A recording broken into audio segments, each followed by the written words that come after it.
It is so easy to see dysfunction between you and me. Kita sebagai orang Indonesia sering mendengar istilah salah satu jenis penyakit yang membuat penasaran, paru-paru basah. Ya, ini merupakan istilah awam yang menggambarkan adanya masalah atau penyakit di paru-paru. Gejala paru-paru basah ada yang ringan dan ada yang berat, bahkan sampai mengancam nyawa. Paru-paru basah ini sudah banyak menyebabkan kematian di seluruh dunia dibandingkan penyakit paru lainnya. Tingkat keparahan paru-paru basah biasanya tergantung pada penyebab atau jenis organisme yang menyebabkan infeksi, usia penderita, dan kondisi kesehatan umum. Gejala umum paru-paru basah karena bakteri dapat berkembang dengan cepat dan tidak ada yang kebal terhadap penyakit ini.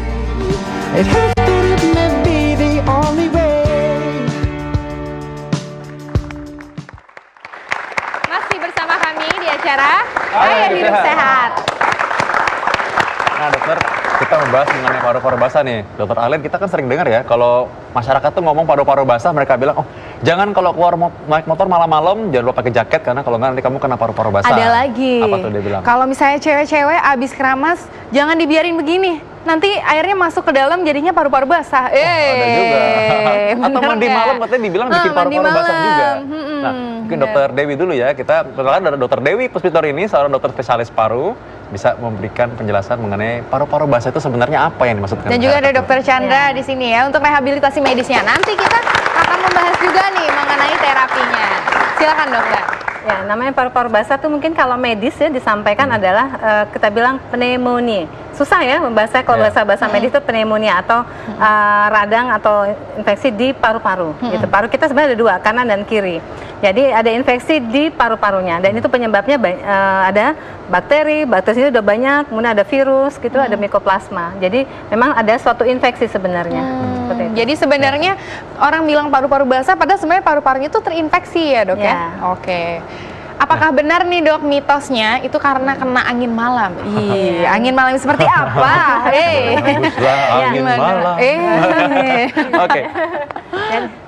Jadi katanya karena kena angin malam. Benar nggak dok? Mitos atau fakta? Jadi kalau dibilang mitos, bilang sering kena angin malam tidak. Kita juga banyak aktivitas teman-teman kita yang malam tidak. Semua kembali kepada daya tahan tubuh kita, kemudian pola hidup sehat kita. Gitu. Kalau kita misalkan ya merokok, minum alkohol, contoh ya itu semua dengan pola makan yang kurang baik, daya tahan tubuh kita rendah atau jadi menurun, kita akan mudah terinfeksi. Normal, rongga mulut kita, usus kita juga ada kuman kan. Jadi kalau kita daya tahan tubuh menurun, kuman-kuman yang tadinya aman itu akan muncul, dan atau kita kedapatan dari orang lain yang misalkan ada sekitar kita yang dekat yang batuk, kita juga ikut menjadi terinfeksi istilahnya. Jadi itu mitos ya dok ya? Mitos ya. Kalau kayak gitu berarti semua tukang ojek yang malam-malam kena angin malam kena semua dong paru-paru basah. Enggak ya, berarti itu mitos. Ngomong soal ojek dokter Arlene, ada juga mitos atau fakta nih? Iya. Atau fakta ya, kalau orang naik motor malam-malam katanya bikin orang kena paru-paru basah. Tanpa jaket dok.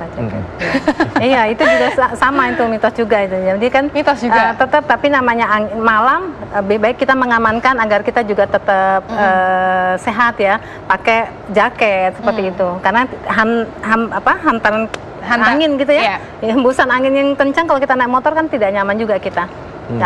Tapi itu bukan menyebabkan gara-gara naik motor malam-malam jadi kita kena, tidak. Itu kembali lagi pada daya tahan tubuh akhirnya.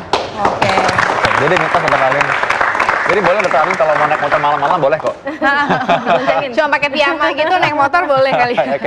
Oke. Nah ini ada lagi nih dok, mitos atau fakta, tidur di lantai tanpa alas atau alas tipis menyebabkan pneumonia atau paru-paru basah. Benar atau salah dok? Ya, itu salah juga. Salah juga itu ya, mitos lagi.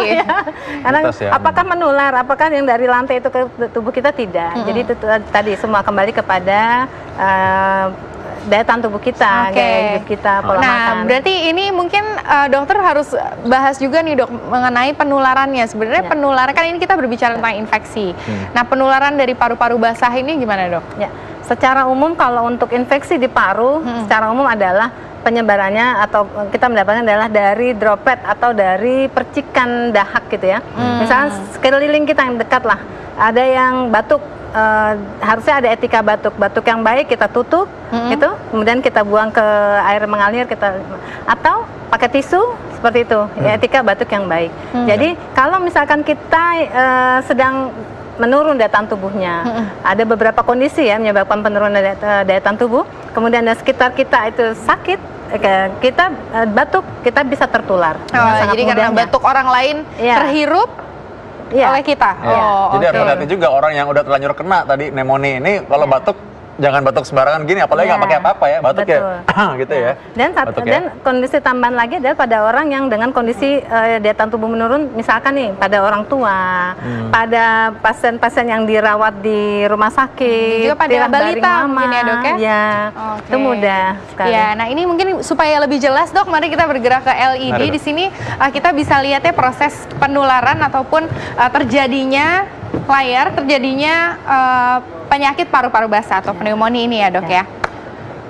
Dimana ini bisa terjadi infeksi ada di dalam paru-paru yang masuk ke alveoli, apakah benar dok? Ya, jadi setelah kita terinfeksi gitu, terhirup ya dok ya? dari droplet tersebut, ada proses ya. Pada yang sehat pasti daya tahan tubuhnya dengan daya tahan tubuh yang baik, dia akan istilahnya akan dimakan atau dihancurkan atau dimatikan lah kuman tersebut. Tetapi pada orang dengan daya tahan tubuh menurun, lama-lama infeksinya masuk, terjadi inflamasi, penebalan dari dinding sampai ke alveoli atau istilahnya adalah balon-balon udara. Jadi kita banyak balon-balon udara ini kalau di paru-paru ini kita di zoom baru kelihatan seperti ini ya dok ya. Oke, ini yang normal, yang sebelah sini yang normal. Yang sebelah sini yang normal. Kita lihat itu bersih. Ya, tidak ada penebalan, tidak ada cairan di dalam. Tapi pada orang dengan infeksi atau dengan pneumonia atau dibilang paru-paru basah, kita lihat dindingnya saja sudah tebal, ditambah lagi dengan cairan yang tertimbun. Jadi bagaimana orang akan sesak nafas atau nyeri dada sampai tembus ke belakang juga bisa aja. Nafasnya menjadi tidak lega. Kita lihat kondisi itu kan, wah itu keluar masuk udara dengan bagus ya, karena pertukaran oksigen dengan CO2 terjadi di sini, di balon-balon ini. Jadi di alveoli bahwa pertukaran oksigen dan juga CO2 yang tadi kita hirup oksigen mengeluarkan CO2, karbon dioksida itu terjadi di sini balon ya. Nah makanya dibilang paru-paru basah ya dok ya, karena bisa terjadi ada cairan ataupun darah yang ada di dalam alveoli ini. Oke, nah dokter Vito mungkin ada pertanyaan. Iya nih dok, kalau misalkan dengan seperti ini ya, berarti memang jelas nih nggak ada hubungannya kalau orang bilang tidur di lantai, orang naik motor nggak pakai jaket, mandi malam-malam sama paru-paru basah, ya. Nah, gejala-gejalanya dok secara umum apa yang patut diwaspadai oleh masyarakat apabila mereka pikir oh ini jangan-jangan terkena pneumonia atau paru-paru basah ini? Jadi gejala-gejalanya itu ada beberapa gejala. Yang umum adalah kalau pada usia masih muda seperti kita ngakunya muda ya. Masih muda dong dok kita. Masih muda kalau masih muda ini.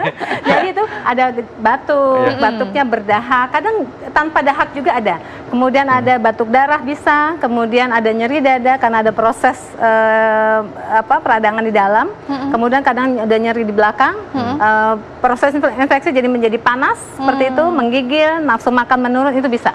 Jadi mesti diwaspadai. Jadi kalau misalkan kita batuk sudah 3 hari, kalau 3 hari kan kita anggap seperti influenza ya. Kita lihat batuk, kemudian sudah dikasih obat masih belum sembuh dan kita ada rasa sesak, segera, jangan ditunda karena prognosis atau tingkat kekhawatiran kita nanti tergantung dari nanti kumannya ini apa ya, jenis kumannya. Kemudian usia mempengaruhi. Kalau usia muda sama usia sudah di atas 60 beda respon pengobatannya.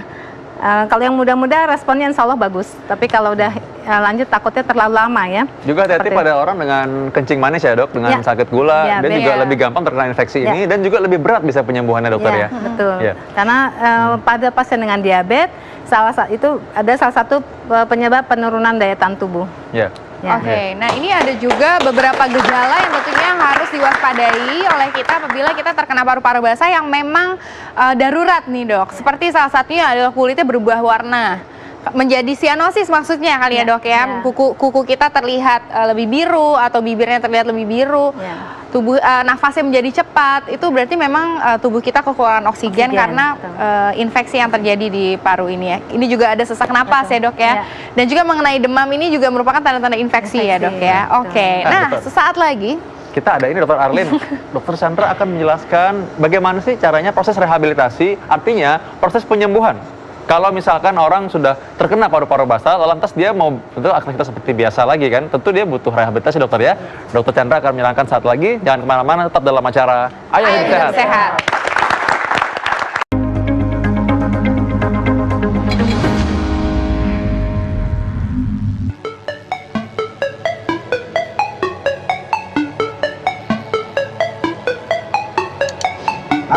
nama saya Muhammad Firdaus, umur saya 23 tahun. Saya ingin bertanya, saya sering mengalami nyeri dada dan batuk kering. Apakah ini gejala paru-paru basah? Mohon dijawab ya dok, terima kasih.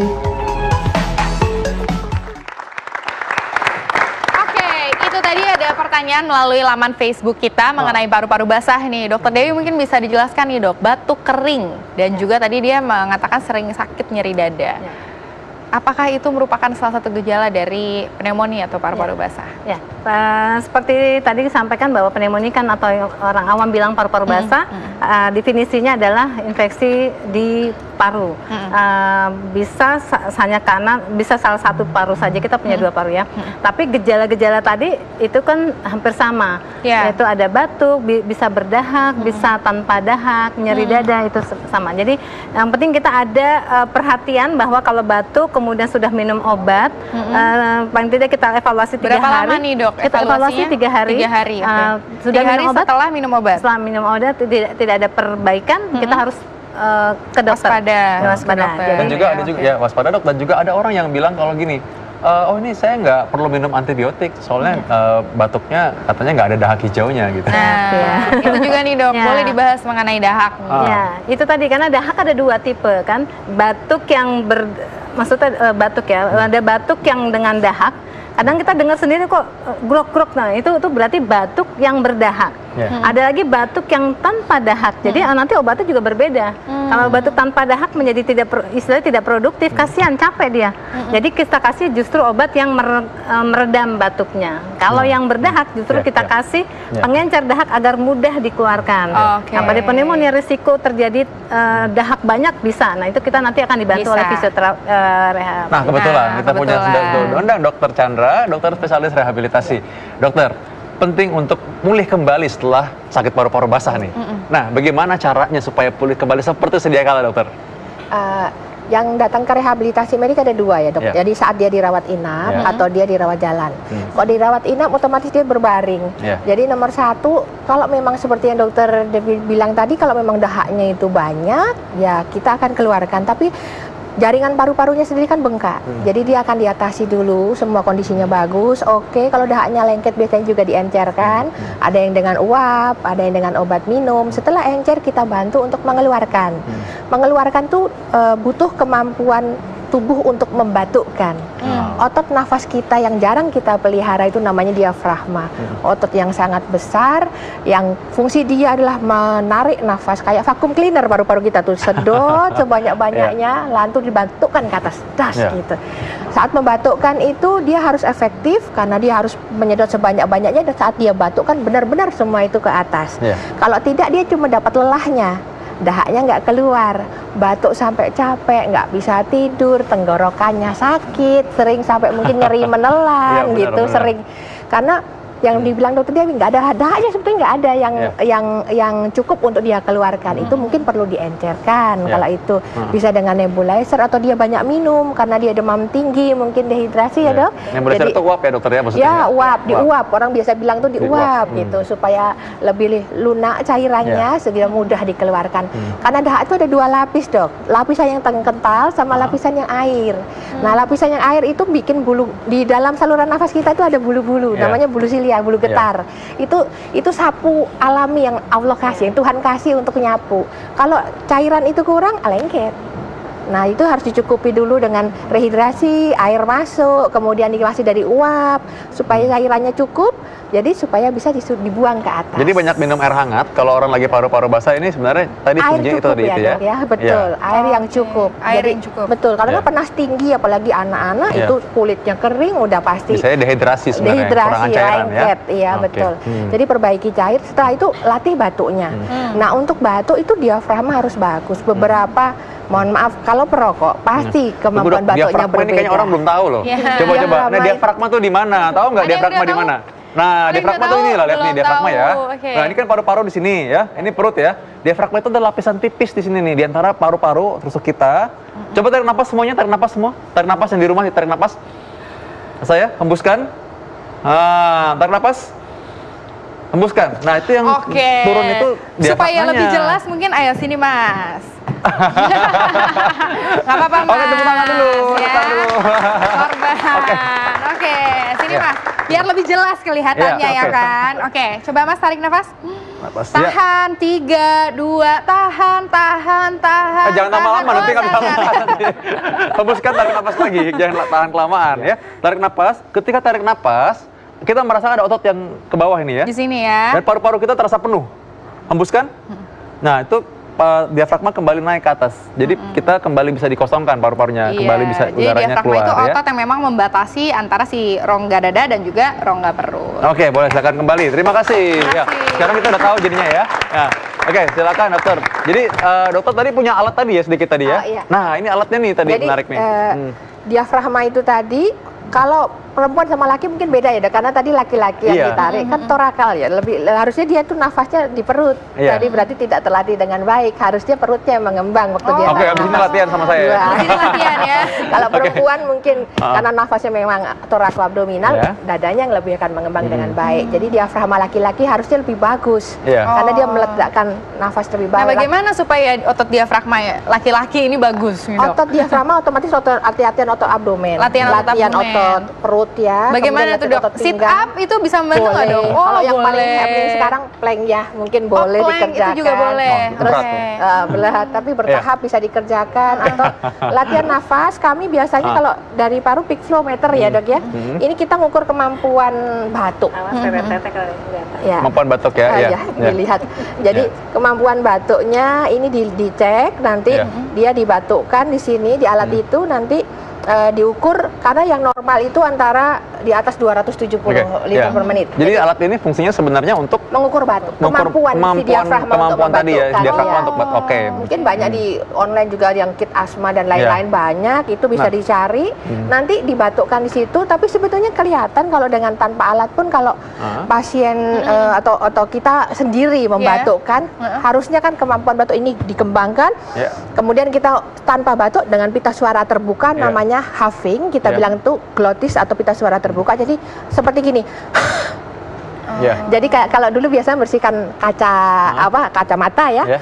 Nah, itu dengan cara begitu dari diafragma dorong ke atas, tapi pintunya dibuka. Jadi dia akan naik. Jangan lupa sikat gigi ya kalau. Nah, saya jangan lupa sikat gigi. Untuk pasien gangguan paru-paru memang sikat gigi penting sekali ya dok ya. Umur sikat gigi, karena kuman itu kita masuk ke hidung, ke mulut kita telan. Jadi kalau mau tidak menularkan atau ditularkan, rajin sikat gigi, umur, kemudian cuci hidung beberapa, karena ini saluran nafasnya jadi satu kan, hidung dan mulut. Berarti solusinya supaya kita terhindar dari penyakit paru-paru basah, mungkin singkat aja dok, silakan dok. Ya, jadi menghindari untuk kita pencegahan ya, pencegahan, yaitu pola hidup sehat pastinya, tidak merokok, ya, kemudian tidak minum alkohol, seperti itu, kemudian dietnya yang baik, kemudian olahraga juga betul dok, olahraga untuk melatih otot-otot dada kita. Jadi kalau ada batuk atau sesak kita cukup kuat di sini. Terima kasih banyak Dr. Dewi. Dr. Chandra juga terima kasih. Kita akan kembali lagi dengan informasi menarik dan juga tips-tips mengenai cara sehat tentunya besok hari 13 sampai 14 ya. Iya, dan juga jangan lupa untuk menyaksikan tayangan-tayangan kita di Ayo Hidup Sehat, yaitu melalui laman viva.co.id ataupun melalui TV One Connect. Ya, baik. Ingat, kesehatan adalah anugerah kita yang paling berharga. Oleh karena itu mulai hari ini Ayo Hidup Sehat dan tetap semangat. Yeay.